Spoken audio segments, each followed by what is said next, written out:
The morning the first city went silent, I started covering the front windows with plywood. I kept the car in the driveway for a shield and stacked sandbags up to the height of the hood. I could still see out through the upstairs blinds.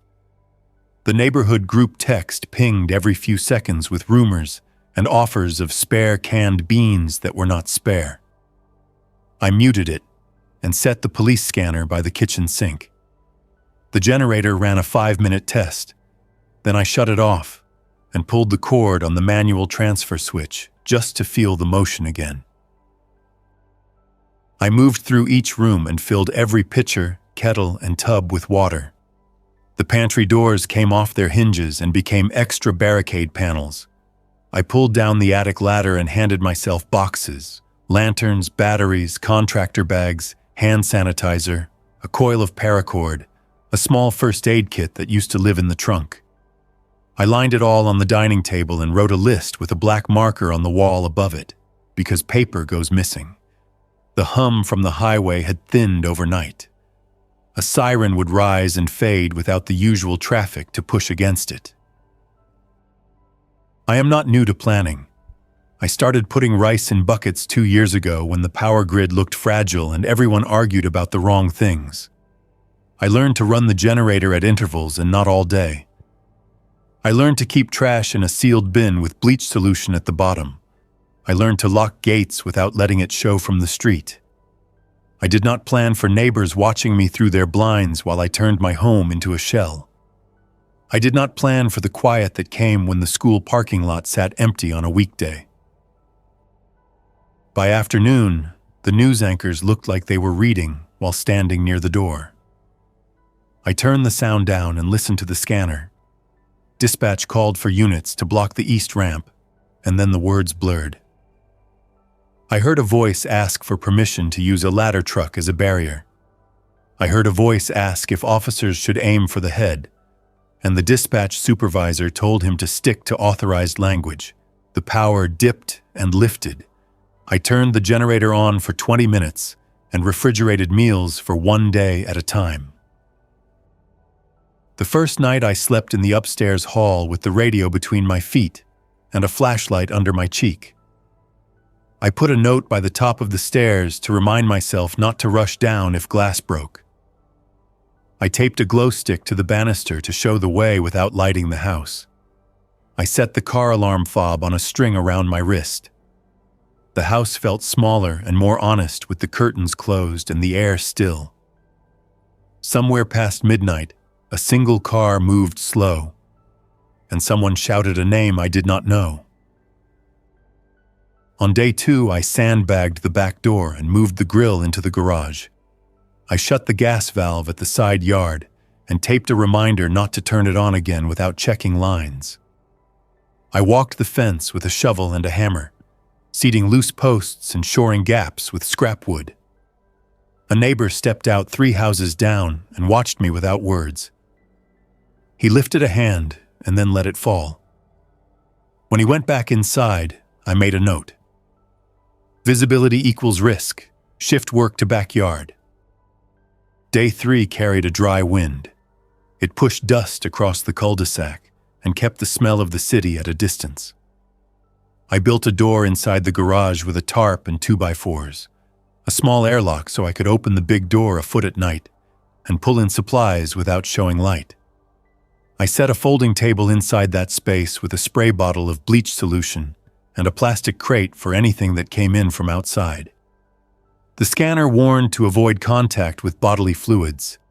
Then the words "confirmed" and "reanimation" came in voices that sounded like they had not said those words before. I wrote "stay clean," big enough to see from the kitchen.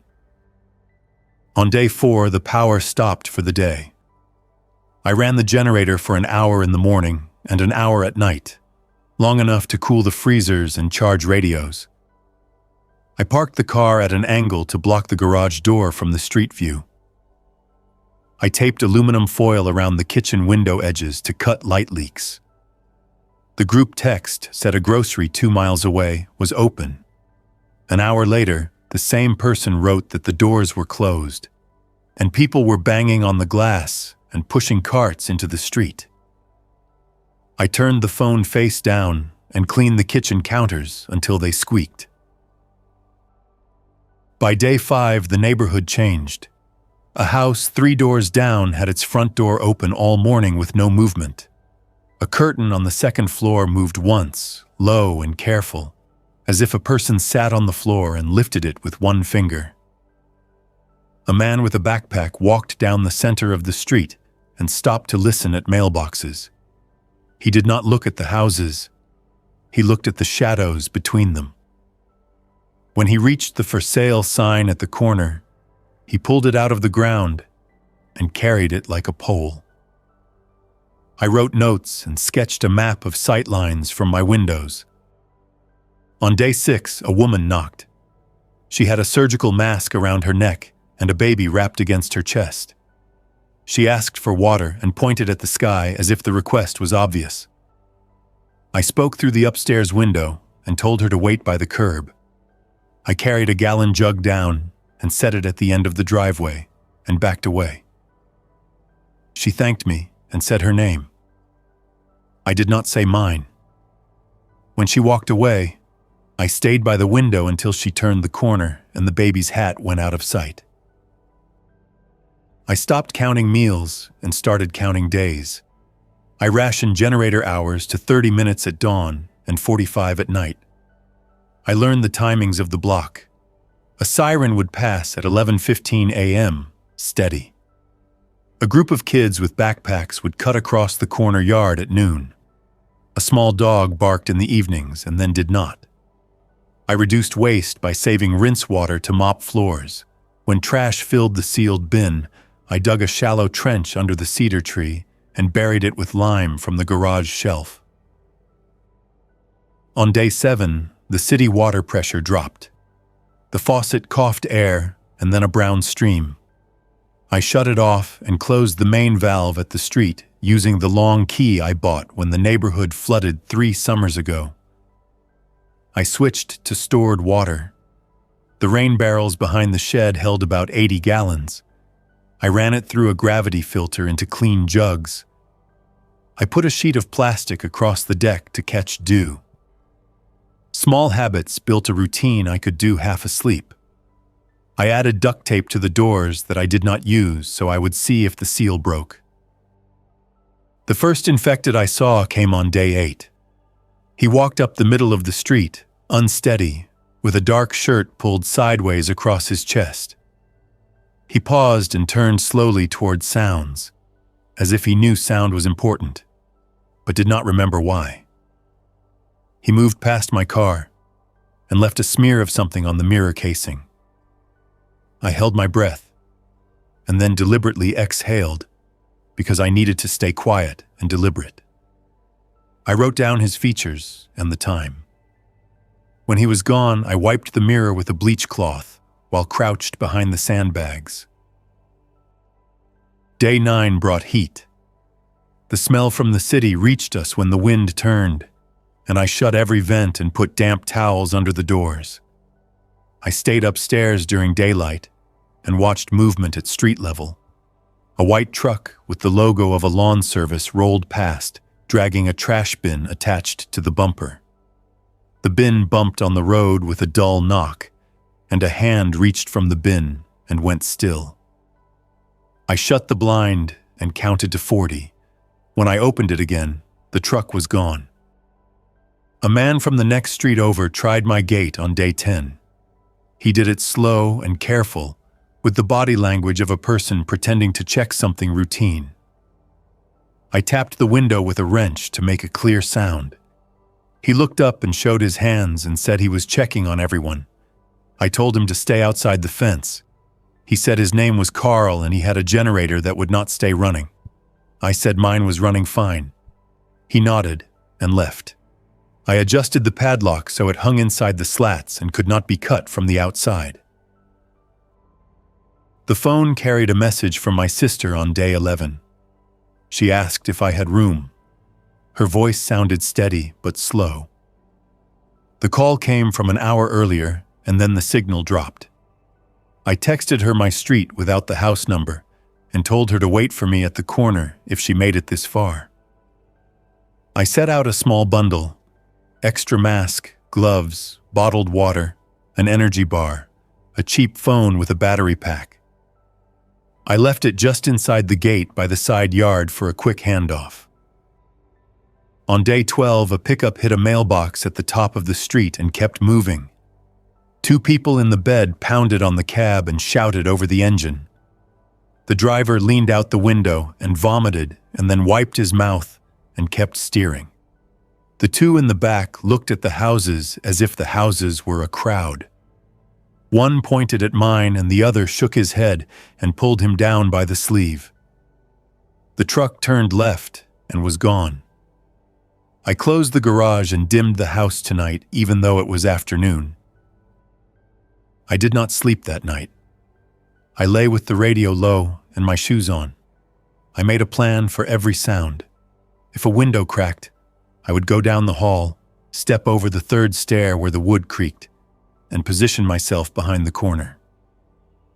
If someone called a name at the door, I would not answer.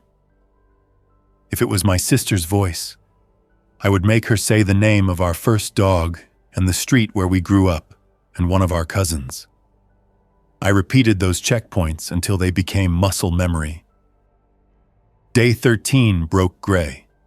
The sky looked plain and flat, and I was grateful for it. I rotated gas cans and added stabilizer.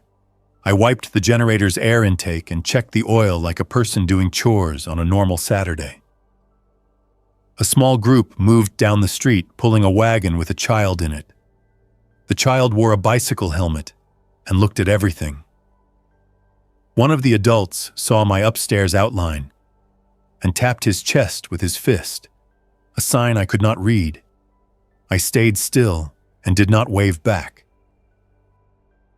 On day 14, a woman staggered up the curb with a jacket tied around her waist and a bookmark tucked behind one ear. She pressed her shoulder to my gate and looked toward my door without focus. She made a sound that was not a word. I watched her for 4 minutes. She stepped away and walked toward the backyard gate and scraped her sleeve on the latch. I made a note on my wall list: replace gate latch with inside-only bar. That night I moved a ladder inside and practiced lifting its weight slow and controlled so it would not scrape the wall. Day 15. The neighborhood group text woke up after a 3-day pause. Someone invited everyone to a meeting at the roundabout to discuss safety. I pictured 10 households in a circle arguing about rules while strangers watched from the tree line. I silenced the thread and stayed inside. At sunset, voices rose at the roundabout and then went quiet. After dark, a minivan rolled slow with its headlights off and a cell phone screen glowing in the driver's hand. The driver took a picture of the cul-de-sac and drove away. A drone flew overhead on day 16. It carried a small camera and held a steady hover above the driveway. I stood in the hallway where the upstairs air was warm and the smell of dust settled in my mouth. The drone slipped sideways and drifted over the neighbor's yard. Around noon it returned, lower than before, and faced my second-floor window. I raised the flashlight and let a single flash hit the lens. The drone rose and backed away. I hung a sheet inside the glass after that and adjusted the blind slats to break up my outline. Day 17. A man knocked again. He used the polite rhythm of a person at a sales call. I waited. He knocked a second time and then pressed his ear to the door. I pressed my ear to the wood inside and heard his breath change and then steady. "If someone is in there," he said, "I have a trade." I stayed silent. He set something down and walked away. When I finally opened the inner door that night, a bag sat there with 6 batteries and a note that said, "Water?" I slid 2 half-liter bottles out through the gap and locked the door again. On day 18, my phone chimed with a text from my sister at 6:41 a.m. "Almost there. No location, no detail. I put on a clean shirt and gloves and the mask and stood by the upstairs window facing the intersection.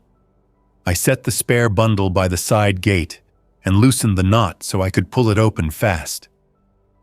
I reheated rice and eggs because it was something to do with my hands. At 7:10 a.m., a figure appeared 2 blocks down, small, with a denim jacket and a red backpack. I watched the gait, the steady pace, the way the head tracked the ground, and then rose to scan. It was her. She stood at the corner and looked up. I could see the outline of her face, the exact angle of her jaw when she was thinking. I keyed the walkie and said her name. She tapped her ear and shook her head and lifted her phone and showed me the dead battery icon. I held the walkie to the window and pointed to the side gate. I went down slow and opened it 2 inches and set the bundle outside the crack. "Leave the backpack," I said through the gap. "Step back and drink the water. Put on the mask and gloves." She did each step with care. I recognized that careful pace. It was how we both move when we are trying not to mess something up. I brought her into the garage airlock, shut the outer door, and waited in the smell of plastic and disinfectant.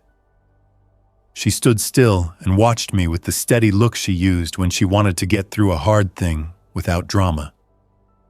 She said she had a scrape on her calf, and it was not deep. I asked to see it.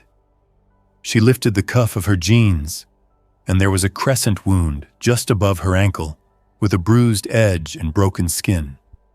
It was not a scratch from a branch. She held the shelf with one hand to keep steady and said she tripped on a curb. We both looked at the mark and did not say what it looked like. I set her on the folding chair and cleaned the wound while she gripped the edge of the table. I used bottled water and antiseptic and gauze. I asked when it happened. She said 2 days ago. She said nobody with a clear head would let her in.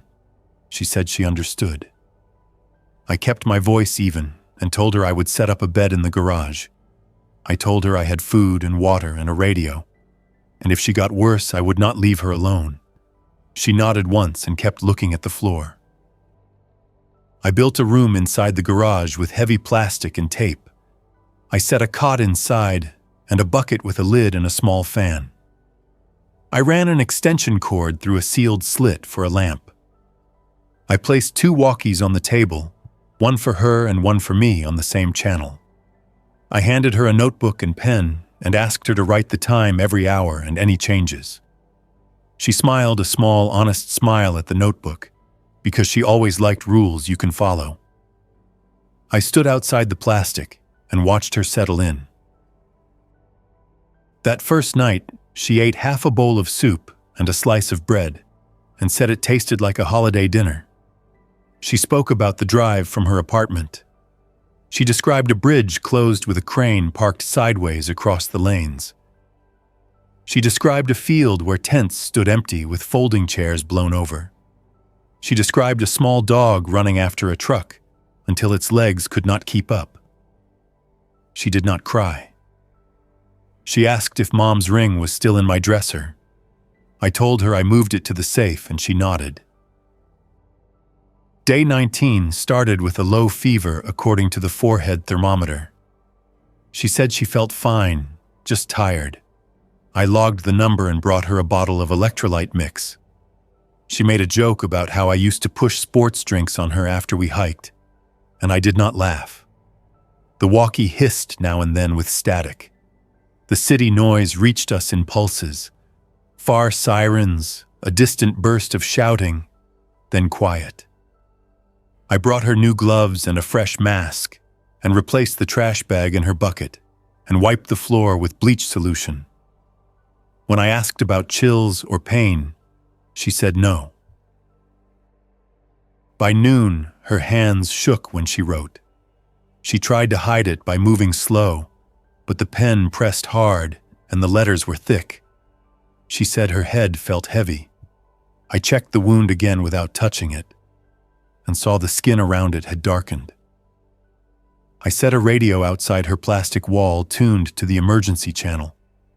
An automated voice repeated guidelines about isolation and avoiding contact with bodily fluids and keeping ventilation separate. I added another layer of plastic to the doorway seam and braced it with a board. The smell inside the garage turned sweet, the way cardboard smells when it gets damp. At 3 p.m., she said she felt cold, even with the fan off. I brought blankets and tucked them around her feet with gloves on. She tried to sit up, and I asked her to stay down. She stared at the ceiling and tracked a spider that walked across the light cord. She asked if I could call her friend, the one who lived 2 towns over, just to let him know she made it somewhere safe. I told her I would try when the network allowed it. The phone displayed a single bar and then none. I typed the message and left it unsent. By evening, she asked me to sit. I pulled a chair up outside the plastic and we talked through it as if it were a window. She asked about the house and whether the peach tree survived the late frost. I told her the peaches were small but holding on. She laughed, a short sound that made the plastic tremble. She said if she was fine in the morning, we would fix the fence latch together. I said yes and did not move. The generator coughed and settled into its rhythm. I watched the clock and measured each minute by the tick of the old thermostat on the garage wall. That night, something bumped the backyard fence. I turned off the generator, killed the lights, and moved to the upstairs window over the yard. A figure stood by the gate, pressing a shoulder into the slats. The pressure was steady, not testing for a weak point, just pushing. I clicked the motion light, and the figure turned toward it without surprise and then continued pushing. When the light timed out, the pushing continued. I waited. The shape drifted away a few feet, and then returned to the same spot, and pressed again. I set a metal bar in the bracket across the gate from the inside. I did not tell my sister about the gate noise. She slept in short stretches, waking to sip water and write a number in the notebook. At 2:10 a.m. she wrote cold, and at 4:20 a.m. she wrote dizzy. At 5 a.m. I changed her towel, and she did not notice the change. Her skin looked pale and damp. I told her I would sit in the chair outside the plastic and wake her every hour just to keep track. She said okay and closed her eyes. The air in the garage turned still and thick. I stood and opened the small window by the ceiling 2 inches and taped mesh over it. Day 20. The fever climbed. She tried to stand, and her legs did not cooperate. I brought a camping urinal and showed her how to use it, and then stared at the wall while she did. She said thanks and meant it. I put a rope along the floor with knots every foot from her cot to the bucket and tied it at both ends so she could guide herself. She gripped the knot like a handle and moved 1 knot at a time. It was a system and she liked that. When she lay back down, she said my name with the voice of a person who is focusing everything on the one person in front of her. I am not getting better, she said. Her lips looked dry, but she did not want more water. She asked me to record her voice on my phone. I opened the voice memo app and set it by the plastic wall and told her to speak. She talked about our father fixing the brake lights on Mom's car in summer heat. She talked about her first apartment and the floor that tilted toward the bathroom and how we solved it with folded cardboard under the dresser. She said if I had to make a hard choice, I should do it early and not late.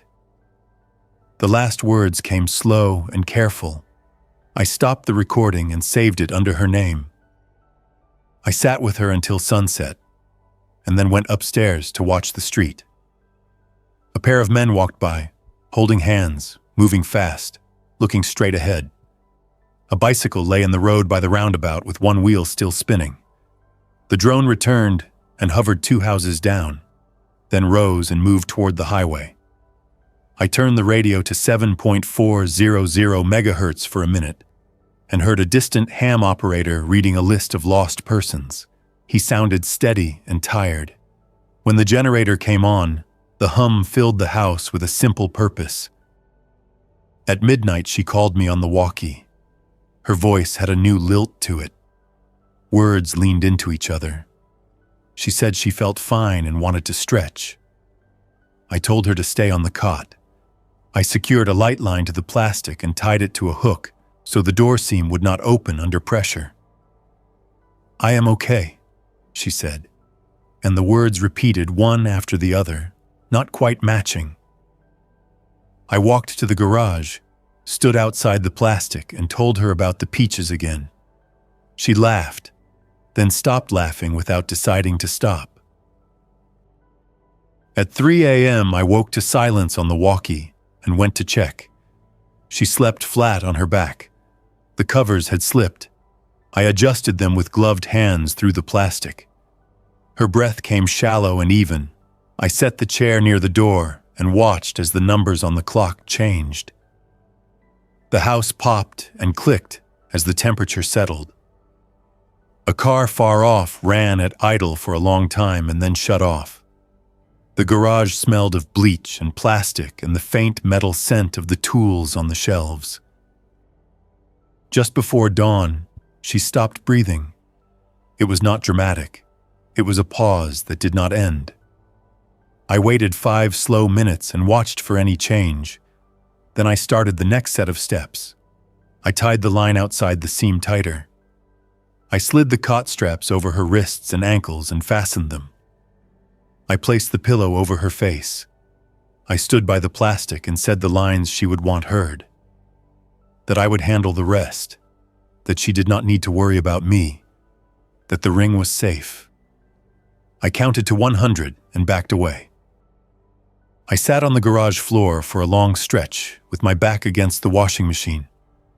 When the first sound came, a low thud against the cot frame, I stood and made sure the straps were tight. The sound repeated, once, twice, and then settled. I kept the walkie volume at 0. I shut the garage inner door and wedged a chair under the knob. I walked upstairs and washed my hands and arms with soap until the water ran cold. The house looked exactly the same as the day before, which did not fit anything. I did not open the garage for 2 hours. When I did, she was still, held by the straps. The line along the plastic seam held. I slid the old tarp under the cot and, working from the outside, rolled the tarp edge up to lift the cot onto it. I moved slow and minimal, the way you move a large piece of furniture without hitting the walls. I tied the tarp corners. I had already dug a place under the cedar the week before for trash. It was not deep enough for her. I went to the shed and brought out the post hole digger. I picked a spot near the back fence where the ground did not hold water after rain. I marked a rectangle with bricks. I dug and did not rush. The soil changed color at 2 feet and then again at 3. I spread the soil even along the fence line so the pile would not draw a pattern. I lined the bottom with stones. The morning turned to noon. A plane moved high overhead with no sound. I drank water until my stomach felt steady and then kept digging. At 4 feet, I stopped. I moved the tarp bundle through the side gate to the backyard. I did not look at her hands or her face. My focus held to corners and knots and distance from the open trench. The motion light clicked on and off because of the shadows of the tarp. I lowered the bundle slowly with 2 ropes, one at the head and one at the foot, and kept the tension even until it was flat. I covered it with plywood and then soil. I pressed the soil with the flat of the shovel and then with my boots in a grid. I replaced the top layer of mulch from the flower bed to disguise the disturbance. I washed the tarp in a tub with bleach and rinsed it and hung it on the fence. I took the notebook from the garage and put it in a zip bag. I saved the page with her notes from the last day and slid it into the safe with the ring. I opened the window in the garage to let the air change. I sat in the chair by the seam and looked at the empty cot space and the rectangle of clean floor where it had been. I wanted to collapse the plastic walls and pretend the garage was a garage again. I left them up. Day 21. I did the chores without thinking about them. Generator, refrigerator, fuel check, water filter, pantry count.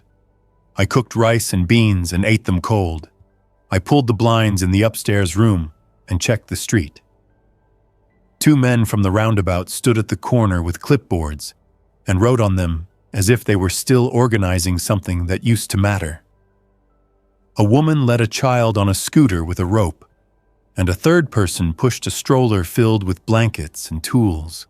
When they looked at my house, I stepped back and let the blind drop. Day 22. The drone came low again. It stopped over the backyard and saw the disturbed soil. I stared at it, and it stared back, if a drone can do that. I lifted a rake and started pulling mulch across the yard in long, even lines, making the whole yard look worked. The drone rose and drifted away. I added a row of low plants along the fence line to break up the newness of the ground. It was busy work with a purpose, which is the only kind I can stand now. I found the old neighborhood watch sign in the shed and leaned it inside the fence by the side gate. It looked foolish and honest. I walked the fence and set small bells tied to thread near the top where a hand would not see them. I put an old pair of boots by the back door to make it look like someone had just stepped inside. I wrote a schedule on the wall with hours for radio check, perimeter walk, generator, and meals. When a day tries to stretch into a single shape, a schedule cuts it into sections you can finish. On day 23, a group came to the door. 4 adults and 1 teenager with a baseball bat. The man in front smiled without showing teeth and asked if I could spare gas. He said they were cleaning the neighborhood and needed to run a pump. I told him I had none to spare. He gestured toward the generator as if he could hear it even though it was off. I said again that I had none. He nodded and asked if I had news. I told him the emergency channel said to avoid large groups. He looked at his own group and laughed and said they were a small one. They left without trying the handle. That afternoon, I decided to share one thing.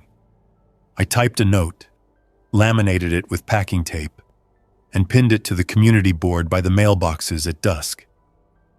It listed the emergency channel numbers, the nearby shelter locations that might still be active, and the time a supply truck had passed the highway 2 days earlier. It did not list my name or house. When I checked the board the next morning, the note was gone. Someone had copied the numbers onto the board with a marker. The handwriting looked steady. That felt like a small thing that landed right.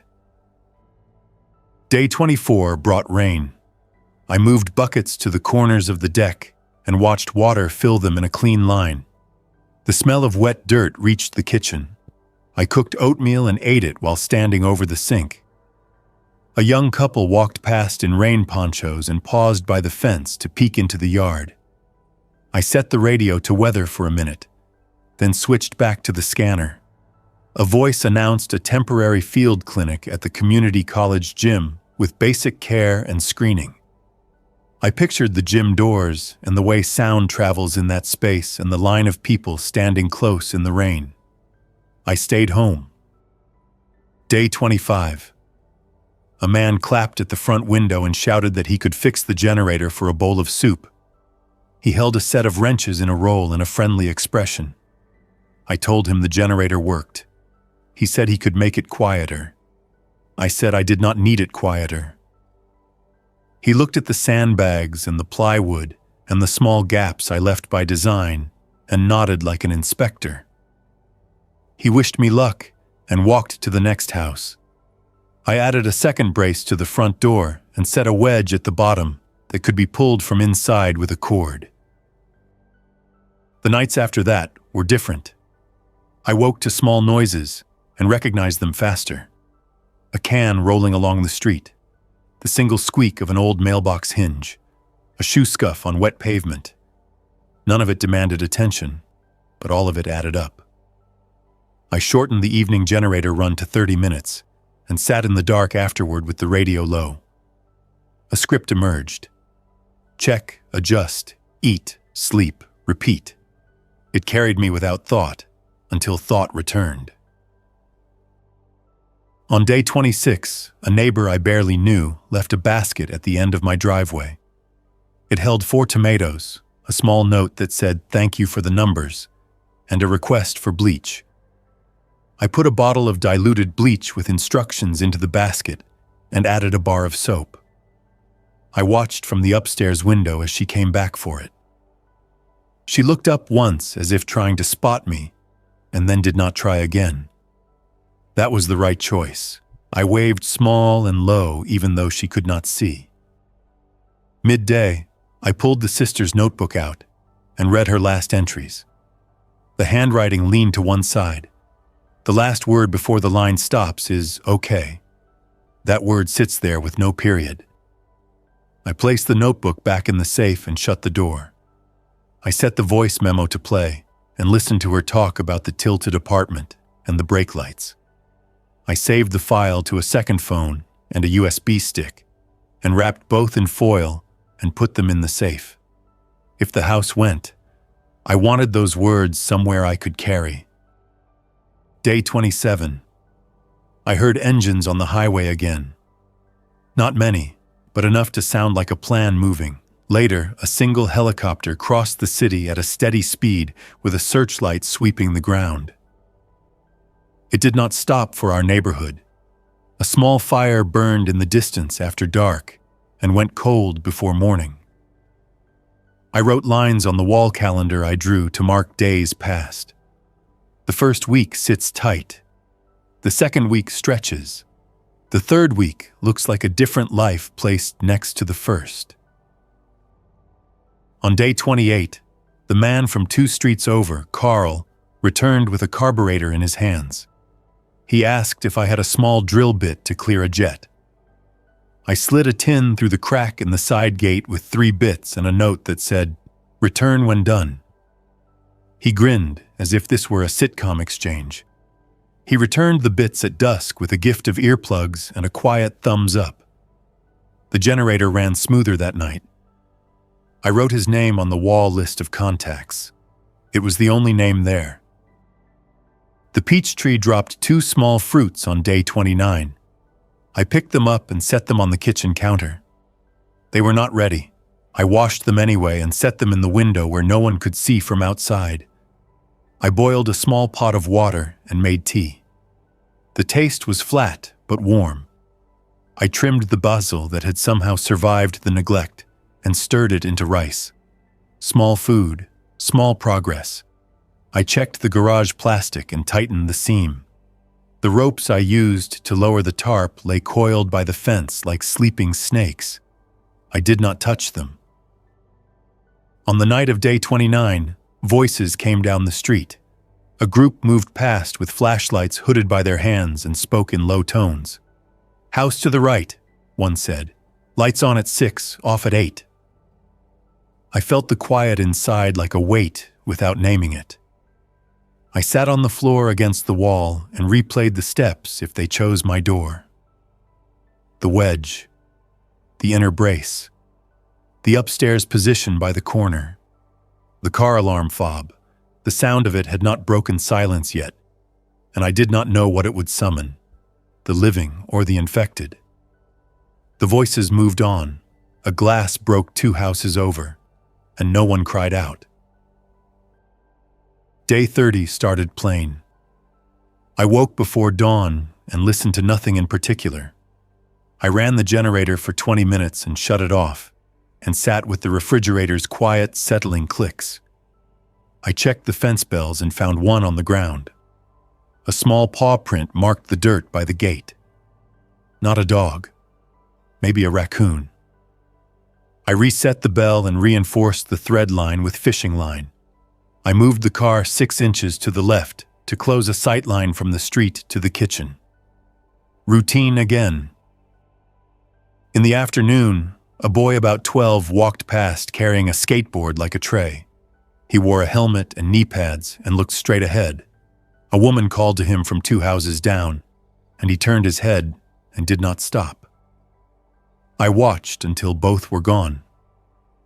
I ate 1 peach, even though it was not ripe. It tasted sharp, but like something real had returned. I placed the 2nd peach on a plate by the safe. I took out the ring and put it in my pocket and walked to the backyard. The ground by the fence settled flat and unremarkable. I spoke aloud without raising my voice. I said I would keep the schedule and keep the house and keep the radio reporting what it could. I said I would share numbers when numbers mattered, and water when water was the difference between a choice and no choice. I said I would not open the garage seam to pretend the last 10 days did not happen. I said I would wait 1 more week before deciding to move. I did not know who I was reporting to. Saying it made the air feel clear. At sunset, I heard a chorus of metal clinks as wind moved through the fence bells. The sound traveled fence to fence and then faded. I turned the generator on early and let the kitchen light glow for a few minutes through the blinds. I wrote on the wall above the table, Day 30. Under it I wrote, We made it to here. I set the voice memo to play my sister's recording and let her talk while I sorted screws and nails into jars by size. Her voice described that tilted floor and the brake lights again, steady as if reading a list. When it ended, I hit play again. I pulled the map off the pantry door and laid it on the table. I marked the routes I would try if I had to leave.